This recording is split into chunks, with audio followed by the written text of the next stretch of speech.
Alright, so let's take a quick tour of the new animation features in PowerPoint 2010. So let's open up a new PowerPoint slide.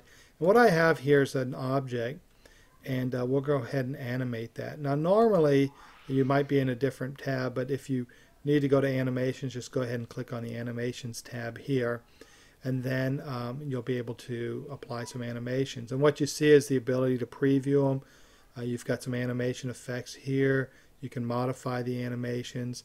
Here you can add animations, and there's some different effects or some advanced animation effects, and here's where you'd work with your timing.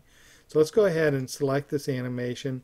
One of the things that's really nice with the new version of PowerPoint is I can preview the animation. So I just roll over the effect and I can see the preview, and that makes it really nice. The other thing is I can drop down menu. You can see I've got none. Entrance animations, emphasis animations, exit. And then if I want to see some of the other animations that are available, I just can go ahead and click on one of these. So if I click on the more entrance, you're going to see something that has the kind of older PowerPoint look, but you're still going to have the same capability. When you click on it, you'll still see the preview of the animation. So you just don't get the nice look that you have in the ones that are preloaded in here. So we'll go ahead. Let's say we want to select an animation. We're going to select Fly In. Now when I selected Fly In, you'll notice that I have an effects options here. So if I do Fly In, I can now choose how I want it to fly in. So you can see I've got some different options. I can have it come in from the left or top right or whatever it would be. But you can see that I can preview the animations before I make a choice. So we're going to keep it from the bottom. Now when you select an animation, it used to be you'd just go to the animation pane, you'd get something like this, and if you want to do some modifications to the animation, you click the drop down and then you can do your modifications here. And you can still do that. I'm going to close out the animation pane. If I have an object selected and I select the animation style, if I click on the little drop down arrow here, that'll open up whatever animation effects I have for that particular animation. In this case it's Fly In, so I can change my direction, the smooth start and end, and then the bounce. Bounce is it's a new feature in PowerPoint. We'll look at that, and then you have the timing and text animations as well. So we're going to hit OK.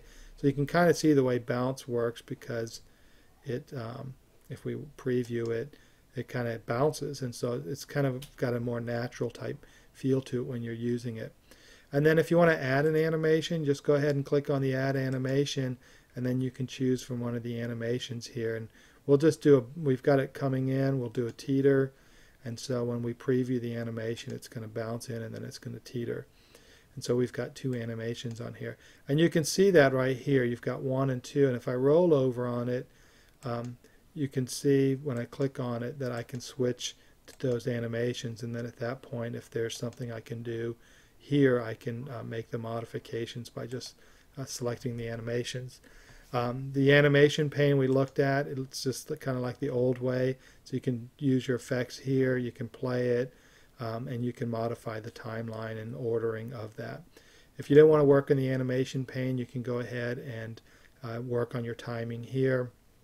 It's all pretty much the same as it used to be, and then you can reorder it. One of the other new features, let's create a new shape here. So we're going to create a new shape. Say I've built out all my animations. I can select this, go to animations. I can do animation painter and apply it to this, and then whatever animations I have here are going to be applied to this one as well. And then we have some triggering effects.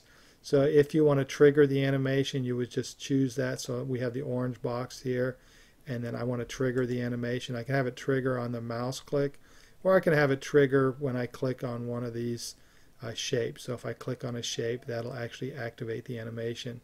And then the on bookmark is when you insert media, which you'll see in a different tutorial, but you can insert bookmarks in video or audio files.